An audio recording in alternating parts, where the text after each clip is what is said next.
A warm welcome to the newsroom. The federal government says it has saved 21 billion naira by implementing the Integrated Personnel Payroll Information System (IPIS) across ministries, departments and agencies (MDAs). It also revealed that the government was saving about 4 billion naira daily as a result of the deployment of IPIS across 602 MDAs. The Accountant General of the Federation, Ahmed Idris, explained that with the introduction of IPIS, the government had reduced its spending on manual accounting operations across agencies. He disclosed this when the Senate Committee on Information, Communication, Technology and Cybercrime visited his office as part of its oversight functions. Nigeria will soon receive the sum of $200 million from the Netherlands and Switzerland as part of proceeds from the Oil Prospecting License (OPL 245) Malabo oil deal. Attorney General of the Federation and Minister of Justice Abubakar Malami disclosed this at a one-day capacity-building workshop on Tuesday. At the event, he presented a scorecard of the Ministry of Justice in the last 1 year, revealing that over $311 billion looted funds have been successfully repatriated from the U.S. and New Jersey, while $62 billion has been received from oil companies as part of its production sharing agreement. Security risk management expert Kabir Adamu has blamed political interference and failed justice system for the ongoing crisis in southern Kaduna.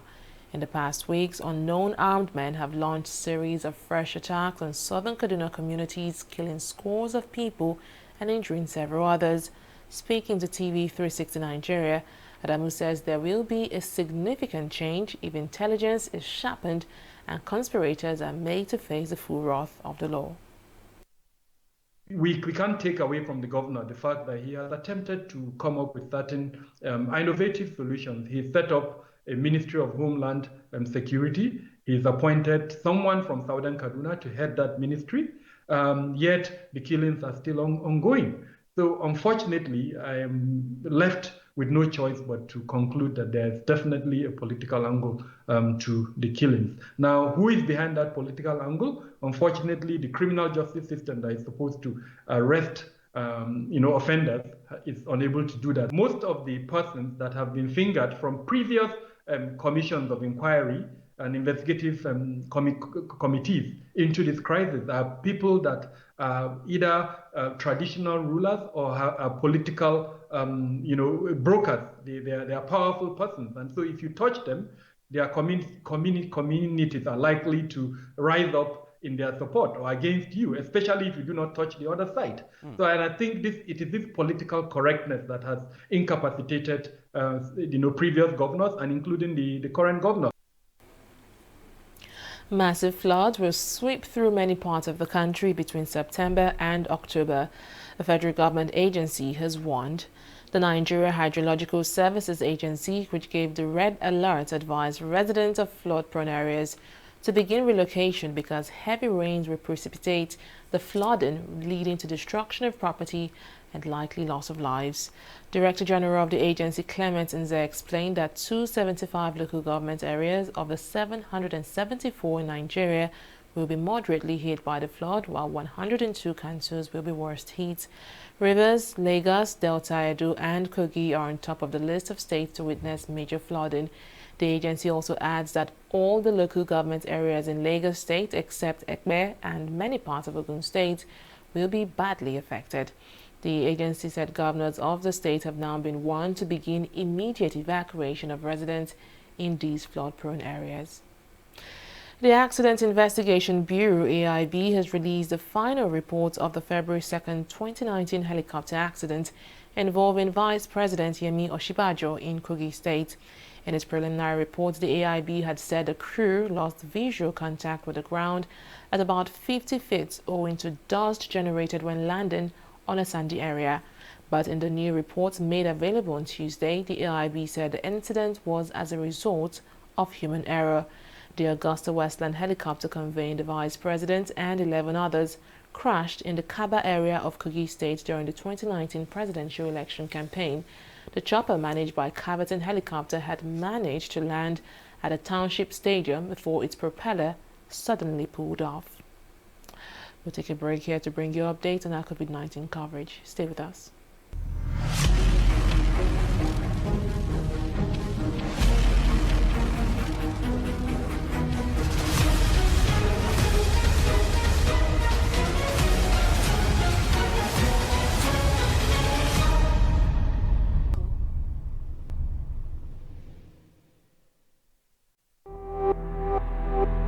James. I don't know. You know the answer your call. Right. This. Hello. Is this Mr. Peter? I'm calling from the NCDC. Your friend, Mr. James Okripocha, was brought in this morning and tested positive for the coronavirus. He mentioned that he had been in close contact with you. God forbid bad thing. Sir, I am not saying that you have the virus, but you have spent some time with him over the past 14 days and it is better if you self-isolate immediately. I don't know any James at all. Even only James in the Bible that I know as a good Christian. Sir, he showed us pictures. Now, wow. If you have come in contact with someone who has tested positive for the coronavirus, self-isolating is key to protecting those around you. Remember, viruses don't move, people do. Stopping the spread is in your hands. This message is from the Akinfade Foundation in partnership with the National Orientation Agency with support from MacArthur Foundation.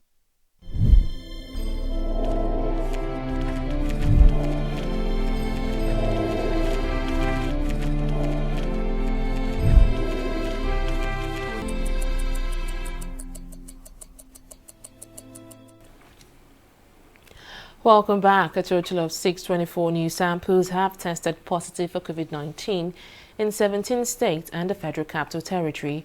The Nigeria Center for Disease Control (NCDC) announced the cases on Tuesday, with Lagos recording the highest figure.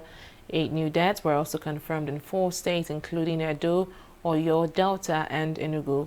Meanwhile, 561 recovered patients have been discharged, increasing the number of recoveries in the country from 18,203 to 18,764. Out of over 265,000 samples tested across the country, 41,804 have been confirmed positive, out of which 22,172 are active cases. The number of doctors and resident nurses who have contracted the COVID-19 in Nigeria has risen to 854.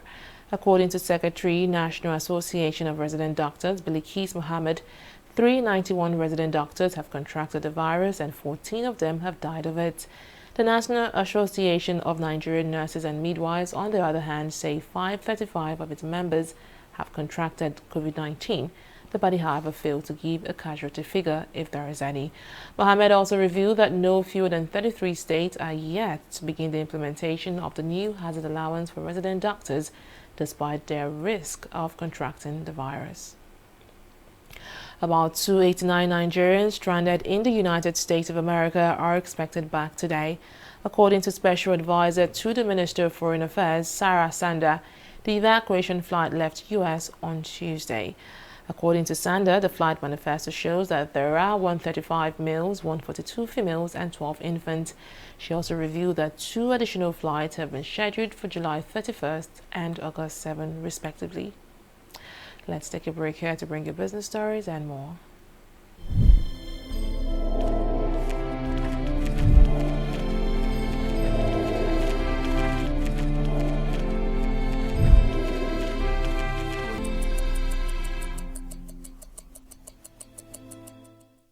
In the last 3 years, we have built a multi-purpose center, which is the envy of all in our constituency.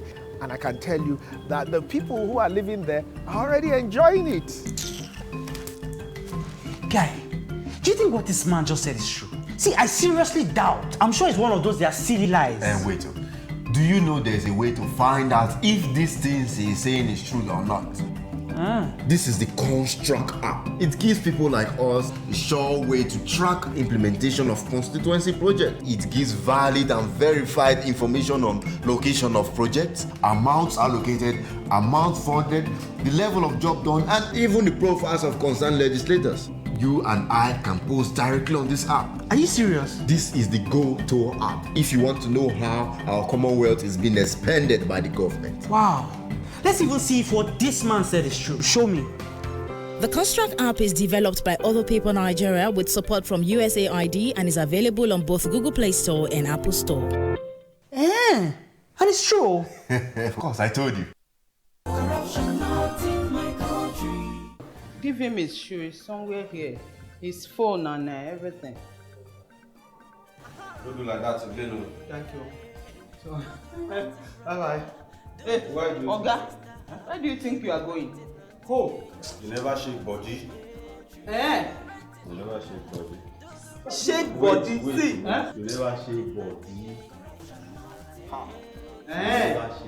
I no get combo for my body. You go take for here. Sit down there. What's this man still doing here? They say I do shake body. I shake body, I shake body. They say I do this. And I say I don't get combo. You are asking for money. Sorry, ma'am. Asking for money to bail a suspect is an act of corruption. Both of you will be punished. Corruption is not allowed within the force. Remember, police is your friend. Giving and taking bribe is wrong. corruption not in my country. Stop corruption now. Corruption not in my country. Welcome back. Let's now talk business. The Naira traded at 472 to a dollar at the parallel market on Tuesday as foreign exchange scarcity persisted. The exchange rate was 440 against the dollar in the parallel market in June, and operators have continued to demand for the immediate unification of the multiple exchange rates in the country. Economists have expressed worry that the gap between the various exchange rates operating in Nigeria created arbitrage opportunities for highly connected individuals. A CBN report released in May revealed that business organizations in the country have expected the Naira to depreciate further in the next few months. Turkish parliament has passed a controversial bill which critics say will increase government censorship of social media and help authorities silence opposition.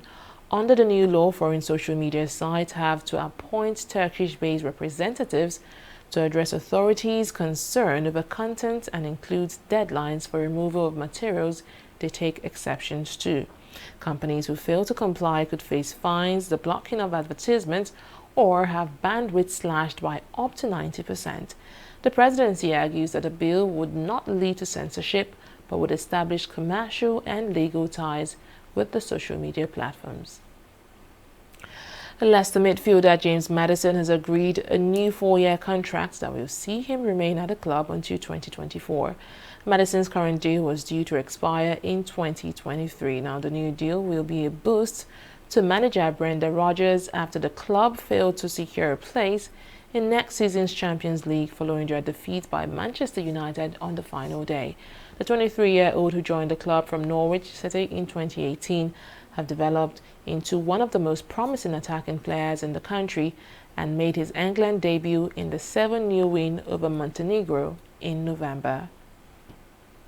And that's the latest from the newsroom at this hour. Many thanks for watching.